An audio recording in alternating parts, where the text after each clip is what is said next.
আজকের এই ভিডিওতে আমি তোমাদের এমন একটি রেলওয়ে স্টেশনের সম্বন্ধে জানাতে চলেছি যেটিকে পৃথিবীর সবচেয়ে হন্টেড রেলওয়ে স্টেশন বলে মনে করা হয়। দিনের বেলা এই স্টেশনটিকে দেখে নর্মাল রেলওয়ে স্টেশন বলে মনে হলেও দিনের আলো ফুরোনোর সাথে সাথেই এই স্টেশনে নেমে আসে ভয়। রাতের বেলা এখানে শুরু হয় ভূতের উৎপাত। আমি কথা বলছি পশ্চিমবঙ্গের পুরুলিয়া জেলাতে অবস্থিত বেগুনকোদর রেলওয়ে স্টেশনের। এই স্টেশনটি এতটাই ভুতুড়ে যে ভারতীয় রেলওয়ে 42 বছর এই স্টেশনটিকে বন্ধ করে রেখেছিল।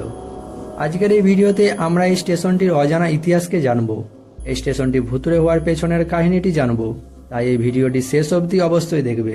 আর তুমি যদি এখনো এই ভিডিওটি লাইক না করে থাকো তাহলে এই ভিডিওটি একটি লাইক করে চ্যানেলটি সাবস্ক্রাইব করে রেখে দাও। 1960 সালে স্থানীয় সাঁওতালদের রানী শ্রীমতী লাচন কুমারী এবং তার সাথে সমস্ত গ্রামবাসী মিলে ভারতীয় রেলওয়েকে অনুরোধ করে তাদের গ্রামে একটি স্টেশন বানানোর জন্য। এরপর ভারতীয় রেলওয়ে গ্রামবাসীদের সুবিধার জন্য সেখানে একটি স্টেশন বানায়, আর এর নাম রাখা হয় বেগুনকোদর স্টেশন। স্টেশনটি চালু হওয়ার পর প্রথম এটি নর্মাল বাকি স্টেশনের মতনই ছিল। বেগুনকোদর এবং তার আশেপাশের গ্রামের লোকেরা ট্রেনে যাতায়াত করার জন্য স্টেশনটি ব্যবহার করতে শুরু করে। সেই সময় নাকি এই স্টেশনটির গা লাগোয়া একটি বড় বাজারও বসত। কিন্তু 1967 সালে ঘটা একটি ঘটনা বেগুনকোদর স্টেশনের গল্পকে চিরদিনের মতো বদলে দেয়। সেই সময় এই স্টেশনে কর্মরত এক স্টেশন মাস্টার একদিন রাতের বেলা ডিউটি করার সময় এখানে সাদা শাড়ি পরা একজন মেয়েকে দাঁড়িয়ে থাকতে দেখেন। প্রথমে তো স্টেশন মাস্টার এই মেয়েটিকে সাধারণ মেয়ে ভেবে একে ইগনোর করে।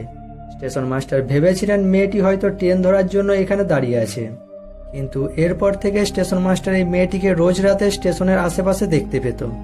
স্টেশন মাস্টার দেখেন যে কখনো মেয়েটি স্টেশনে দাঁড়িয়ে আছে, তো কখনো আবার মেয়েটি চলন্ত ট্রেনের সাথে সাথে দৌড়াচ্ছে। স্টেশন মাস্টার এই ঘটনাটি তার সহকর্মীদের জানায়, কিন্তু তার সহকর্মীরা কেউই তার কথা বিশ্বাস করেনি। এর কিছুদিন পর সেই স্টেশন মাস্টার এবং তার স্ত্রীর মৃতদেহ তাদের কোয়ার্টারে পাওয়া যায়। এই ঘটনাটিকেই কেন্দ্র করে ছড়িয়ে পড়ে নানা গল্প। অনেকের মতে স্টেশন মাস্টার এবং তার স্ত্রীকে কোনো প্রেতাত্মা খুন করেছে, আবার অনেকের মতে স্টেশন মাস্টার নাকি সেই সাদা শাড়ি পরা মেয়েটিকে দেখে ভয় পেয়ে নিজেই আত্মহত্যা করেছে। এরকম নানা গল্প চারিদিকে ছড়িয়ে পড়তে থাকে। তবে এরপর থেকে কোনো স্টেশন মাস্টারই আর এখানে বেশি দিন ডিউটি করতে পারেনি। এখানে যেসব স্টেশন মাস্টারদের ডিউটি করার জন্য পাঠানো হতো তারা সকলেই কিছুদিনের মধ্যেই অন্য জায়গায় তাদের ট্রান্সফার করিয়ে নিত। এমনকি অনেকে তো তাদের চাকরি ছেড়ে এখান থেকে পালিয়ে যায়। এরা সকলেই এর কারণ দেয় সেই সাদা শাড়ি পরা মেয়েটির। এই স্টেশনে ডিউটি করা সকল স্টেশন মাস্টারই নাকি সেই সাদা শাড়ি পরা মেয়েটিকে দেখতে পেত। এমনকি এই রুটে রাতের বেলা যে সমস্ত ট্রেনগুলো চলতো সেই সব ট্রেনের ড্রাইভাররা এটি দেখতো যে তাদের ট্রেন যখনই বেগুনকোদর স্টেশনটির সামনে আসতো তখনই হঠাৎ কোথা থেকে একটি মেয়ে এসে তাদের চলন্ত ট্রেনের সামনে দৌড়তে শুরু করত। এই মেয়েটি ট্রেনের থেকেও বেশি স্পিডে ট্রেনের আগে আগে দৌড়তো, আর এই স্টেশনটি পেরিয়ে যাওয়ার পরেই সেই মেয়েটিও কোথায় উধাও হয়ে যেত।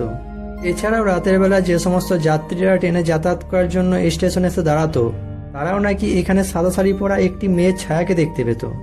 এই সাদা শাড়ি পরা মেয়েটির ভয় এখানে এতটাই বেড়ে গিয়েছিল যে স্থানীয় গ্রামবাসীরা ধীরে ধীরে এই স্টেশনটিকে ব্যবহার করা বন্ধ করে দেয়। কোনো স্টেশন মাস্টার কিংবা অন্য কোনো রেল কর্মচারীরাও এখানে ডিউটি করতে আসতে চাইছিল না। এরপর ভারতীয় রেলওয়ে অফিসিয়ালিভাবে এই স্টেশনটিকে অনির্দিষ্টকালের জন্য বন্ধ করে দেয়। রাতের বেলা তো দূরের কথা, দিনের বেলাতেও কোনো মানুষ এই স্টেশনটির আশেপাশেও যেতে ভয় পেত। ফাঁকা মাঠের মাঝে একাই দাঁড়িয়ে থাকে এই স্টেশনটি। টানা 42 বছর বন্ধ থাকার পর 2009 সালে মমতা বন্দ্যোপাধ্যায়, যিনি সেই সময় রেলমন্ত্রী ছিলেন, তিনি এই স্টেশনটি আবার চালু করেন। আবার এই স্টেশনে ট্রেন থামতে শুরু করে। এখানে আবার ট্রেন থামতে শুরু করলেও মানুষের মন থেকে এখনো সেই ভয় পুরোপুরি মুছে যায়নি। তাই এখানে দিনের বেলায় কম বেশি লোক দেখতে পেলেও রাতের বেলা এখনো মানুষ এই স্টেশনটির আশেপাশেও যেতে ভয় পায়। এখনো কোনো ট্রেন রাতের বেলা এই স্টেশনটির পাশ দিয়ে পেরোলে ট্রেনের ভেতরে থাকা যাত্রীরা ভয়ে ট্রেনের জানলা দরজা বন্ধ করে দেয়। ট্রেনের ড্রাইভাররাও ট্রেনের স্পিড বাড়িয়ে দেয়। তবে বর্তমানে এখানে রাতের বেলা অনেকেই আসে ভূতকে দেখার জন্য। এদের মধ্যে অনেকে এখানে সেই সাদা শাড়ি পরা মেয়েটিকে দেখতে পাওয়ার দাবি করে, আবার অনেকে এটিকে শুধুমাত্র একটি গল্প বলে মনে করে। তাদের মতে এখানে ভৌতিক কিছুই নেই। বেগুনকোদর স্টেশনে কি সত্যিই কোনো ভূত আছে, নাকি এটি একটি শুধুমাত্র গল্প? তোমার কি মনে হয় আমাকে কমেন্ট বক্সে অবশ্যই জানাবে।